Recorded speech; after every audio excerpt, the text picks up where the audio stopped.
What's up guys, today I explain you, One Piece Oda reveals the power of the Bandaged Holy Knight, and don't forget to like this video, subscribe this channel. Now have fun with the video. When it comes to the God's Knights, the person that the fans are truly interested in right now is Shanks' twin. This is simply down to the fact that he is related to one of the most popular One Piece characters, red-haired Shanks. Shanks has been a key character in One Piece right from the very beginning. And he is the one who started it all by entrusting his straw hat to Luffy and putting him on the path to becoming a pirate king. Shanks is a pivotal character in the story, and he will continue to play that role moving forward as well.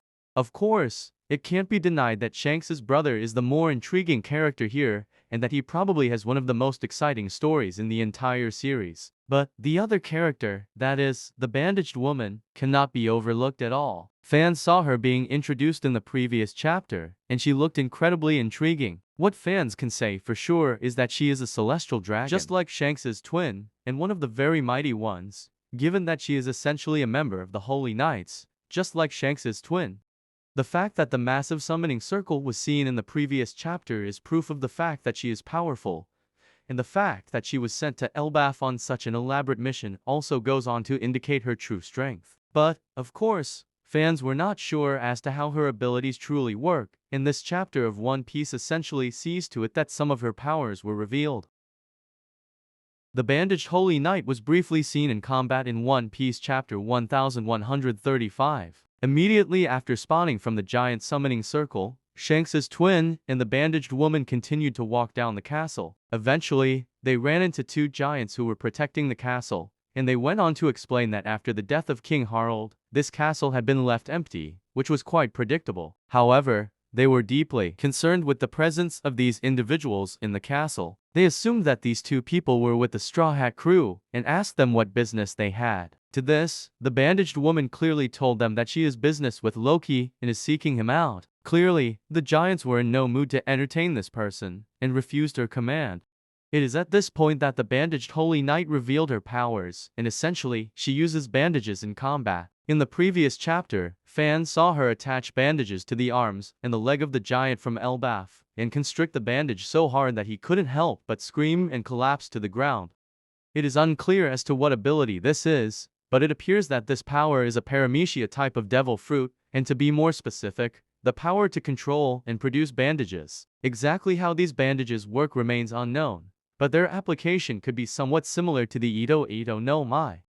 Instead of strings, the user could go on to produce bandages, which could then be tied around the bodies of various people. In the previous chapter, fans got to see the bandaged woman utilize this power to constrict the arm and the leg of the giant and reduce the blood flow there. By reducing the blood flow, she can essentially make anyone numb and have them collapse. But, more than that, she can cause immense pain by the constriction of these bandages. Her power is truly terrific, and given that she uses it at a speed where the naked eye can't even see it makes her doubly special.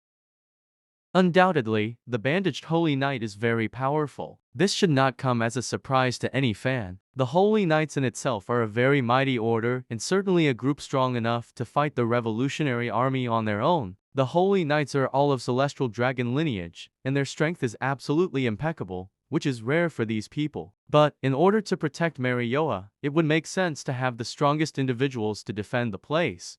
More than that, fans know that the Holy Knights will likely have very powerful haki. It is essentially confirmed that Shanks' twin is going to be a strong haki user, but the same should be assumed for the bandaged woman from Elbaf as well. In a fight, these characters having Conqueror's haki should not be discarded just yet. Their having royal blood essentially boosts their chances tremendously, and their position being one of the highest in the One Piece world certainly aids that as well.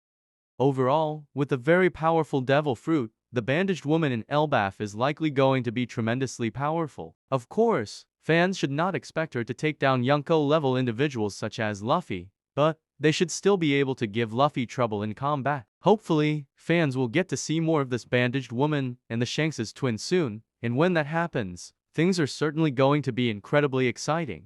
All fans need to do right now is sit back patiently and wait for this plotline to progress, because when it does, fans are most definitely going to see some of the most incredible battles in One Piece surrounding these characters.